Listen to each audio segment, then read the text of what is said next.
খোকা? হারিয়ে গেছে বাবু, হারিয়ে গেছে? হারিয়ে গেছে। ভক্ত বিড়ম্বনায় আজ আমার সব কিছু হারিয়ে গেছে বাবু। একদম গুন্ডা আমার স্বামীকে খুন করেছে, আমার বড় বাবাকে মেরে ফেলেছে, আমার শাশুড়ি 7 মাসের শিশু সন্তানকে ওই জলে ছুড়ে মেরেছে। সে কি? আমাকে বাঁচাতে নদীর জলে ঝাঁপ দিয়েছিলাম বাবু, কিন্তু আমি নিজেও মরতে চেয়েছিলাম, কিন্তু দুর্ভাগ্য আমার মরতে দেয়নি বাবু।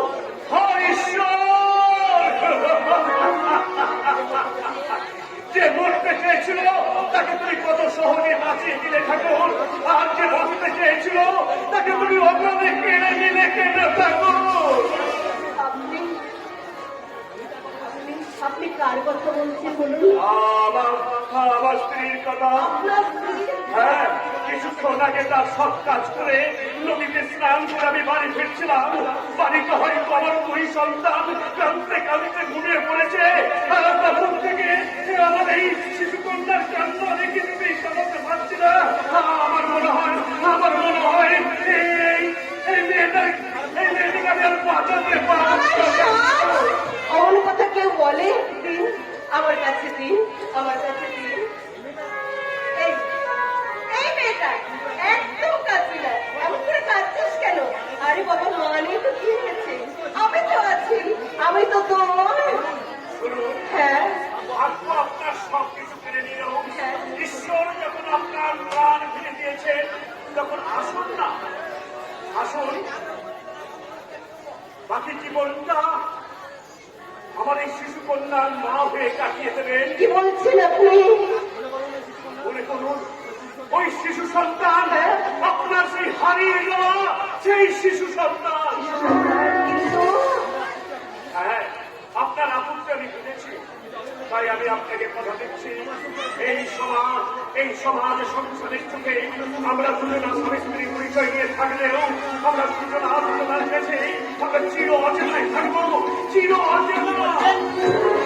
হ্যাঁ বলছি, জীবনে চলার পথে আমি সব হারালাম। সেই প্রথম মাঝে আমি বাজার পরশ মনে খুঁজে পেলাম, বাজার পরশ মনে।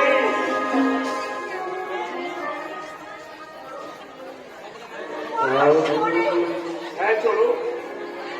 আগুনের পরশ মনে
বাংলার মধু মুখে তার মধু নয়নের নীরব ভাষা। আমার কি বলতে ইচ্ছে করে? হ্যাঁ বলো বলো। এই জনমে আমরা আছি, আর জনমে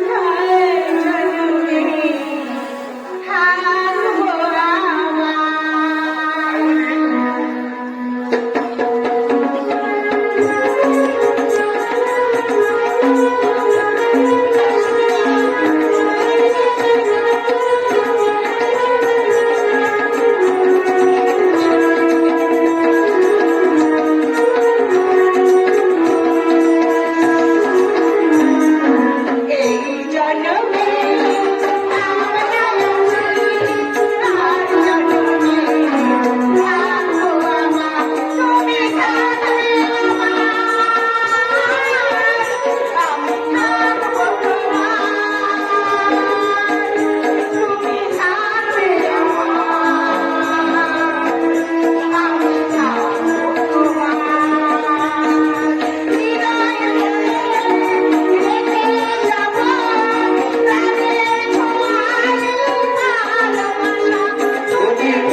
তাই যত তাড়াতাড়ি সম্ভব তোমার দাদাকে বলে বৃষ্টির বিয়েটা বিয়ে করতে আমার ঘরে পড়ে গেছে। কাজে যে কোনো পরিস্থিতি যে কোনো ভাবে অবশ্য করে দিতে পারবো। তোমার মন ইট কাজ পাথরের মতো শক্ত নয়, স্বচ্ছ কাজের মতো স্বচ্ছ।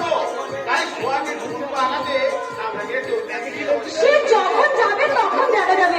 আরে বাবা তোর কাছ থেকে বক করে আনন্দটাই বাজি বেরোচ্ছে। আমরা ওই ঢের মধ্যে ঝাঁপিয়ে পড়ে একটু দুষ্টুমি করে। আরে ভয় কি করবো না, বুড়ি সমুদ্রে স্নান না করে বুড়ি রাতে আসার মজাটাই তো পাওয়া যাবে না। এসো আমি তোমার হাত ধরে তোমাকে নিয়ে গিয়ে নিয়ে যাবো। এসো আরে জামাইবাবু তাই যান, জামাইবাবু তাই যান। আপনি বউ আর শালিকে নিয়ে জলবেশি করতে গিয়ে নিজেই হয়তো ক্লান্ত হয়ে পড়বেন। তার থেকে আপনি বলুন আগে আপনার বউকে সামলান, আমি না হয় ততক্ষণ বসে বসে পুরো আঙুল চুষি। কি বলেছো? আগে আগে পারমানেন্টকে সামলাই, তারপর না টেম্পোরারি নিয়ে ভালো হওয়া যাবে। জানা রে দিদি জানা, এমন মানুষের সাথে জলকুশি করার সৌভাগ্য কার হয়? সত্যি রে দিদি, তোর বরকে যদি আমি নিজে করে পেতাম তাহলে। আরে দেখ তখন থেকে কি আজে বাজে বলছি। সত্যি আমার দিদিটা ভীষণ ভাগ্যবতী। এই না তো জামাইবাবুর পথ কিসে? আমার দিদির মতো স্ত্রী পাওয়াটা কিন্তু ভীষণ ভাগ্যের। এই নির্জন সাগর সৈকতে তোমার মতো একজন ছাত্র সঙ্গীকে পাওয়া ভীষণ ভাগ্যে গেলে।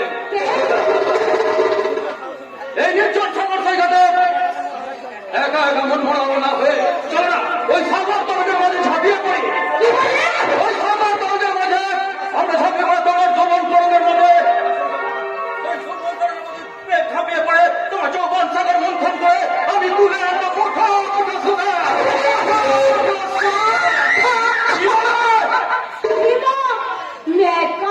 জানো না তোমার যেমন আমাকে নিয়ে ফুর্তি করতে ইচ্ছে করছে, তেমনি আমারও তো ইচ্ছে করছে তোমার গলাটা জড়িয়ে ধরে তোমাকে নিয়ে একটু সোহাগলি। তাইনি এই চলো না, আমি প্রথমে তোমার শরীরে আমার শরীরটাকে বিলিয়ে দেব, তারপরে একটু সুখ স্বর্গ খুঁজে বেড়াবো। চলো না ডার্লিং, চলো আমাকে একটু দূরে কোথাও নিয়ে চলো। চলো বইটালে তাই চলো ডার্লিং। এত সহজে যে তোমাকে কাছে বলো আমি সবকেও হবে তাই আজকে লুকিয়ে চলেছি তোমার বিলকুল খুশি করে দেবো।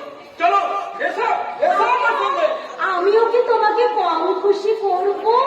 প্রথমে তোমার মাঝে আমার শরীরটাকে বিলিয়ে দেব, তারপর তোমাকে দেব আমি ভালো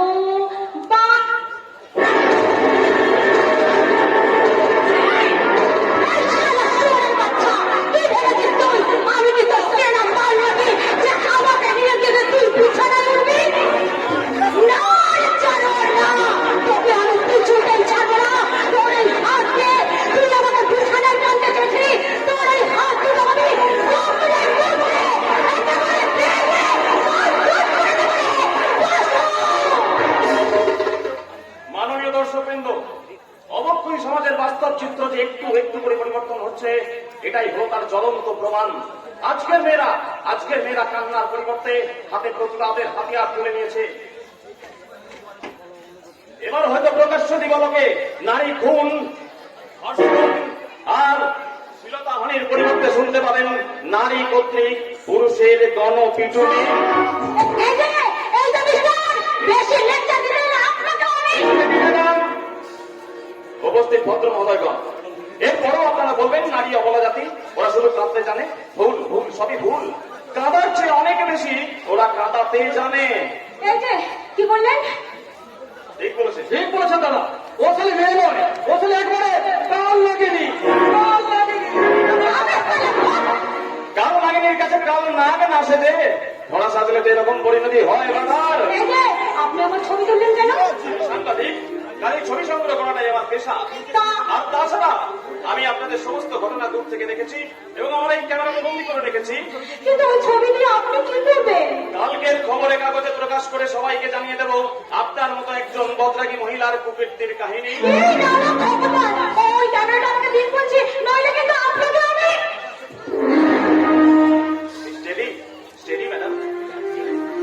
আপনার চোখের দৃষ্টিশক্তি তো খুব প্রখর, কিন্তু চোখের ভাষা এত দুর্বল কেন? দেখে বুঝতে পারছেন না কে বন্ধু আর কে শত্রু? এই রে, আমি কিন্তু শত্রু ভেবে আপনাকে মারতে যাইনি, বিশ্বাস করুন। আমি শুধু আপনাকে একটু ভয় দেখাতে চাইছিলাম। আপনি বিশ্বাস করুন, ওই ছেলেটাই পথ মতলব নিয়ে আমাকে। জানি জানি জানি, আপনার উপস্থিত বুদ্ধির কোনো তুলনাই হয় না। আপনার মতো সব মেয়েরা যদি এরকম বুদ্ধিমতী আর সাহসী হতো, তাহলে বোধহয় দেশের প্রত্যেকটি মেয়েকে এইভাবে পদে পদে লাঞ্ছিত আর নির্যাতিতা হতে হতো না। তাই আপনার কাহিনী হবে কালকে আমার পেপারের প্রথম হেডলাইন। না না না না না, আপনি দয়া করে এগুলো খবরের কাগজে ছাপেন না। আমি আপনার হাত জোর করে অনুরোধ করছি।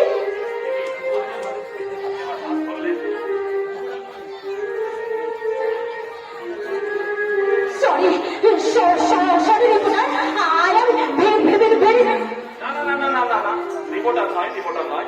আপনি আমায় সৈকত বলে ডাকবেন। হ্যাঁ, আর যদি আপনার আপত্তি না থাকে আপনার নামটা বৃষ্টি। ভীষণ মিষ্টি। হ্যাঁ, আচ্ছা আজকে চলি।